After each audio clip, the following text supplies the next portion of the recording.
My mouth is so dry, I can't. Lord help me. Today I will be speaking from my heart, from my soul. Forgive the sounds of saliva you'll hear in my mouth. I'm really nervous, so I have to keep drinking water. Bear with me, y'all. It's gonna sound like this the entire time. So my name is Laura. I am 27 right now. And I'm Catholic. Well, actually, I am a convert Catholic. I used to be Buddhist. So I want to start from the very beginning. When I was growing up, I grew up in a very Vietnamese Buddhist household. My mother especially is a devout Buddhist, and I was very open-minded when I was young, so I would go to temple with her, I would give up offerings. I even stayed with a few Buddhist nuns overnight, and they would train me and teach me on how to be a Buddhist nun. You know, I was considering shaving off all my hair, leaving home, being a full-on vegetarian because I thought Buddha was real. I thought what would lead to my, rather than salvation, my enlightenment was through Buddhism. And to add on to that, I grew up in a very happy household. I had both of my parents. I have an older brother. We were happy. I had a great relationship with my dad, with my mom. You know, I fought with my brother a lot, but we were close. But I never knew about God. I don't think I had any real interest in learning who he was. I would hear people in my class or maybe on car bumpers talking about Jesus Christ. I hear people go to church. I didn't understand that there were different denominations. I was a completely blank canvas when it came to Christianity. And it was around my transition between elementary school and middle school, things started going downhill. Life hit my family really hard during the 2007-2008 recession. My dad lost his job, and the hardships got to my parents. It got to my dad, it got to my mom, it got to my brother, and it got to me. It's hard to go into every single detail that led up to me being the way that I was, but I started hearing a lot of words that broke my heart as a kid and shaped my entire belief of myself and the world. My core belief that my existence itself, that Laura was bad, because everything I knew about my family fell apart. My dad was consumed by his anger and sadness that I was no longer his daughter. My mom was consumed in all of this darkness too, that she couldn't bear to look at me. I'll mainly speak on my parents. I got shoved out of the house a lot. I got the police called on me a lot. I was sent to psychiatric hospitals a lot. I went to the ER a lot. And being so young, I was in this darkness, this void where there is no light, there is no hope, that no one was going to come and save me. I went and traveled with Buddhist nuns to see if they would help me. I moved in with other families. I went to different schools. I was very alone, and at the time I couldn't quite put the words into it, but I felt abandoned, and I felt that there was nowhere in this world for me. It was a terrible place that I was in. I was extremely suicidal. It was a constant battle every single day, every single moment. The way I viewed the world, the way I viewed people, it was just pitch dark, like black, like the entire world was engulfed in a shadow. And I felt very alone in the journey. I tried to do what everyone told me to do, which was to seek out psychotherapy, medication, and I'll get into that in another video about why I think they were more like stepping stones, but for long-term use, it's still not enough. I was very young when I was a sophomore in high school. I lived with another family, and I had one branch of my family that is Catholic. There was something desperate within me that I reached out to my cousin, and I asked him if I could go to church with him. They went to mass every Sunday. I didn't really know what that was. And I walked into this Vietnamese church. And one of the first things you see when you go inside of the chapel is a giant statue of Jesus. I think most Catholic churches have this. It's huge. It's like life-size, hanging from the ceiling. And when I saw that, I was very afraid. I think I was just afraid of statues at the time. Anything that, like wax figures, animatronics, taxidermies, it all freaked me out. And I'm like, this is a life-size man with nails in his hands and his feet, and he's just hanging on this wooden post. So I had all these questions. I was asking my cousin, like, why do you have this? Why do you say this? Why do you guys do that? When are we supposed to stand? When are we supposed to sit? And I should have known that was God drawing me close to him. I had no idea about anything. It's just the fact that I was open.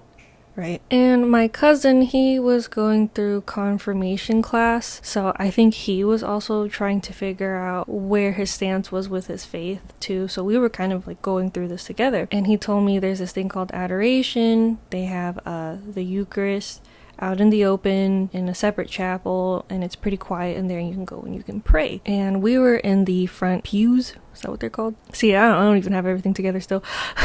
But I kneeled. And I prayed very earnestly. I said, God, I don't know you.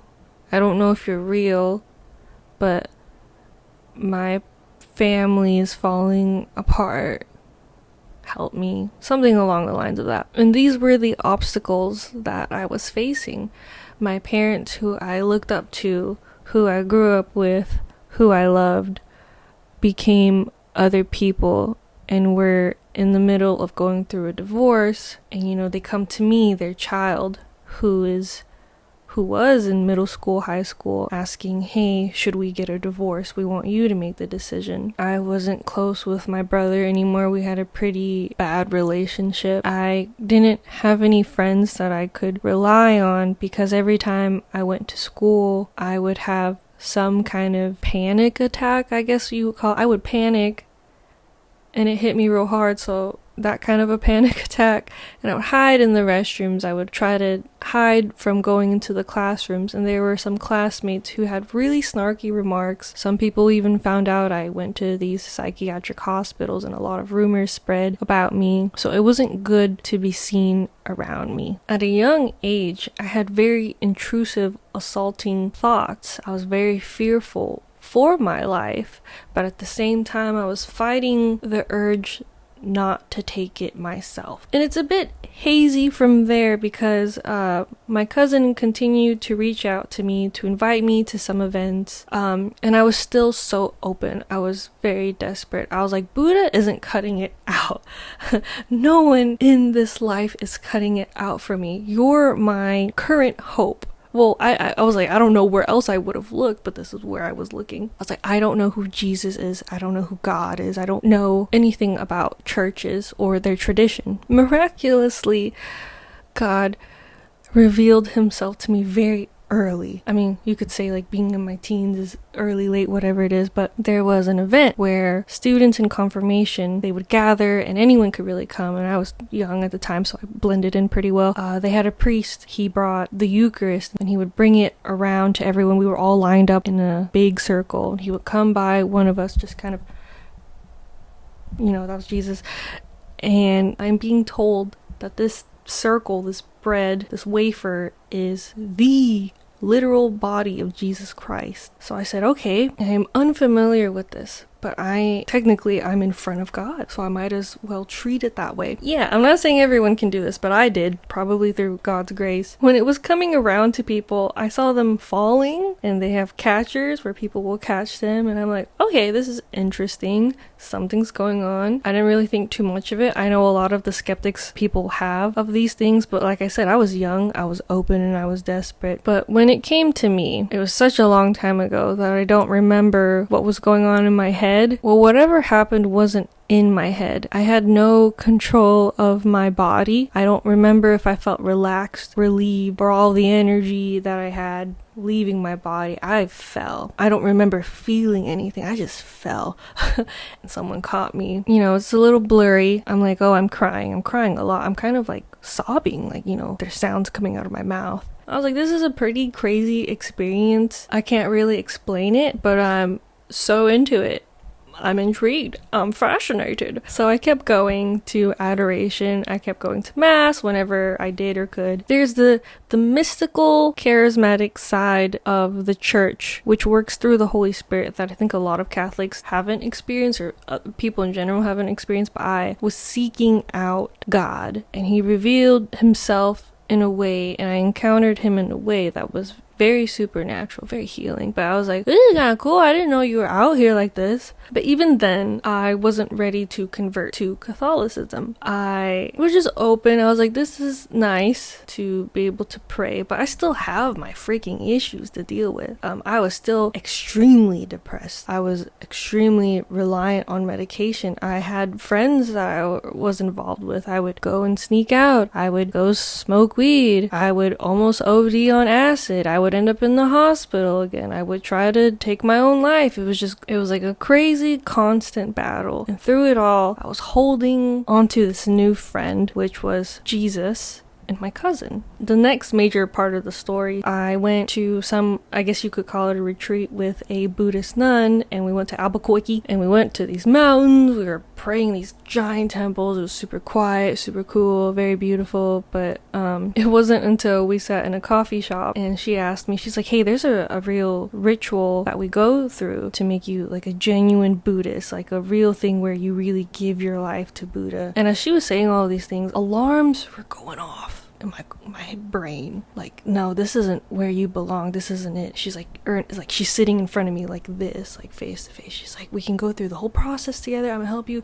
And I'm looking at her and I'm just like, no, this isn't for me. I can't accept this. This is not where I belong. I belong with God. I belong to him. So while she was talking to me, I'm just being like polite. I'm not saying anything out loud. But that was the conviction I needed to convert, to go through RCIA. Near the end of 2017, I started RCIA. I was going to this small community Chinese Catholic church. I was introduced to some people there through my cousin because he's friends with them. And they didn't have anyone in the English RCIA. They didn't even have a real tutor. They just kind of had someone who volunteered, bless his soul. He's like, so how's it going? What should we learn today? It was like, I just had to go. I had to go there every Sunday after mass, and no one was teaching me really anything. I was just kind of there. I just had to show up. They're like, you gotta show up and then we can like know for sure you want to be Catholic. So I was like, okay. So that's how it was. But from, I think it was around August all the way to Easter Vigil, I was having nightmares every single night, like very demonic, very gruesome, very scary nightmares. And it was getting to me. And I was hearing these intrusive thoughts of, kill yourself, you're not good enough, you're bad, it would be better if you would, like all of these very wicked thoughts. I don't even want to say it on camera because I don't want to give anyone these ideas. I don't want to spread these lies that were fed to me. And I really almost gave up. I was like, I can't do this.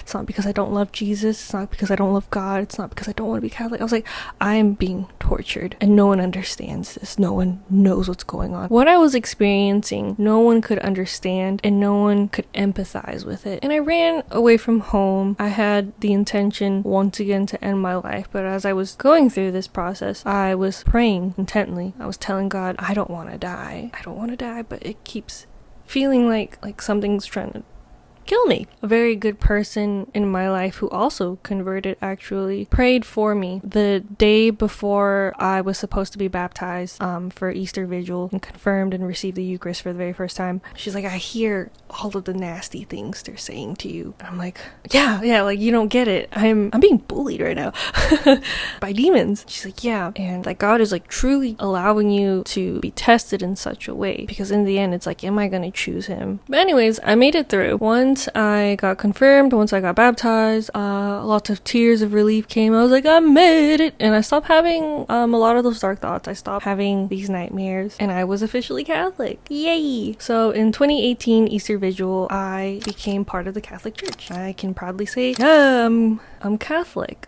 I didn't have to sit in the pews and watch everyone walk up and get the bread without me. I was sad that I couldn't go to confession and for it to like truly do its thing. I couldn't receive the sacraments because I wasn't Catholic. So after that, I was like, I can receive what everyone else is receiving. And then you think like that's it. That's all there was after the conversion. And everything's great. I'm with God now. No, things got worse. It got so much worse. I was still battling feeling the darkness of the soul, right? This depression was bad, okay? For some reason, someone said, oh yeah, that's Laura. She's like very depressed and suicidal. I was like, this is what people know me for. There's too much to say, but I was introduced to the side of the church. I understand now why people leave the church. I understand why people feel persecuted and discriminated in their own church, because I started going through that. There were the church-dwelling people who were just not very welcoming of my way of thinking and my own relationship with Christ. They're telling me how it should be, but even they haven't developed a relationship with Christ. So I was going through it, still felt different, still didn't feel like I belonged, still didn't have a place to call home. It just sucks so bad because I felt that I had started my life late. I do not drive. I don't have a driver's license. I do not work. I sold some stickers on Etsy at some art markets, but people still like to tell me, you're unemployed, you don't work. So I'm like, okay, I'm living with my mom in my cute little room at 27. So it may seem like life isn't so great, but let me tell you, I didn't have quite a fallout with the church. I had a fallout with the community. And, I started wrestling with God a lot. I was like, I believe you're real, but what is it that you want from me? What is it that I can do for you? And it wasn't easy to go to that next step because I believed that. So silly of me. Deep down, all of the things that I had gone through were still there. I didn't fully let him heal me yet. He was healing me, but I still thought I wasn't good enough for God. I wasn't good enough for anyone. And more terrible things were happening to me.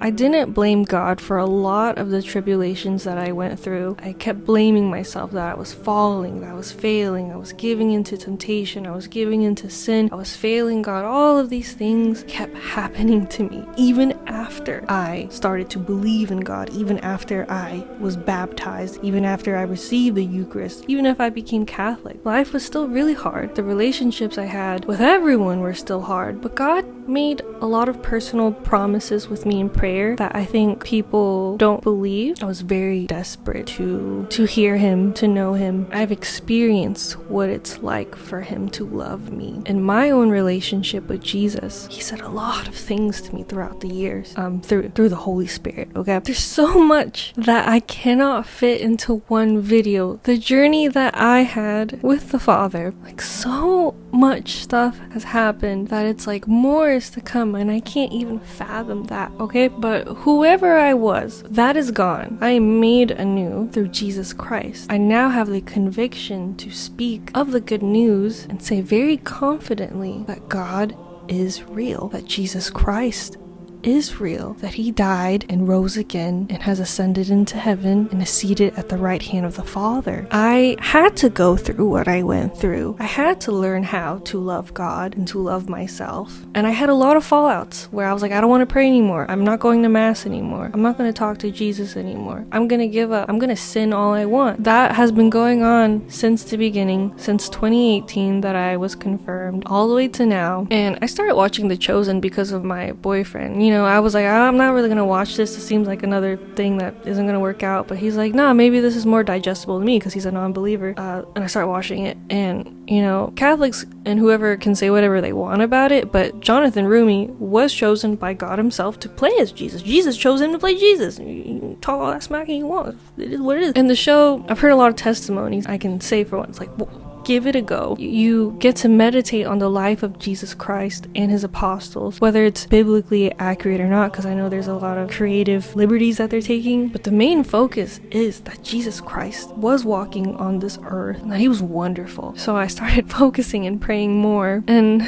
it's been so hard to make the choice of choosing an art career, choosing to be a podcaster, choosing to get a job, choosing to get married, all of these decisions, but it was always just me. I focused on me for so long that I was like, it's always been about you, Jesus. I am not fulfilled. I am not joyful. I am not at peace. I am restless. If everything that I do isn't for you. I thought I had to be a nun. I thought I had to be someone great. I thought I had to be loved by many. I thought I had to be someone to give glory to God. No, I'm like, you can start now. And that's what I'm doing. When I was born and when I was growing up, I never knew who Jesus was. But he always had me in mind, and he chose me. He picked me out. And even when I became part of his flock and left, he still went and grabbed me, put me back in. I used to hear someone say once, Jesus finds you, he doesn't let you leave. I think yearly, monthly, daily, he converts my heart. I am convicted to do everything for him. I want to speak in order to glorify him in his kingdom through the things I draw. And I've been afraid for a very long time to put myself out here because I'm like, I'm a nobody. I'm not a theologian. I'm not the best philosopher. I'm not even respected within my own community. Okay, I'm bottom of the barrel out of everyone. I'm gonna use my gift of talking a lot, of feeling a lot, of drawing. Okay, everything that makes me me, I will present that to the world to glorify God. Because every step I take and every breath I take brings glory to his kingdom. I'll say it loud and clear now, because I think whatever friends and family I have left, I will say what I want. I will glorify God. And it doesn't matter what you think of me and what you say about me, because it's not about me or any of us. It's about him. So yes, I am here to challenge my fellow brothers and sisters, Catholics, Protestants, atheists, non-believers, whatever church you reside in, whatever church you don't reside in. And just like Jesus, who was a carpenter who created, I like to draw, I love art, I will create beautiful things in his name, and I will also try to make a way for that as well, because the world is filled with things that are not of God, and it hasn't been sitting well with me. So yeah, I wasn't really working with a script, but I've always loved Jesus since the moment I stepped into adoration, I think, and he's always loved me. I was just afraid to be vocal about it, but now I would like to spend every moment that I have on these social media platforms to glorify him while I'm here. And I thank you for coming by and watching this video, listening to my story. It's not very coherent, but he converted a stubborn and broken heart beyond repair. Only God could repair. And yeah, I've been really inspired by a lot of the people I watch on YouTube, and I will put some recommendations down. There's a lot of, I wouldn't call them Catholic apologists, there's just some people who give really good advice. Through being themselves, they glorify God, and that's what I'm trying to do. I am but a small fragment, a unique image of God. Maybe, hopefully, you'll see God somewhere on this channel through me. Through him. Glory be to God, King of the universe. Peace be with you. God love you. God bless you. I will see you in my next video. Thank you. Bye-bye. I'm so sweaty. So sweaty, man. Sweaty.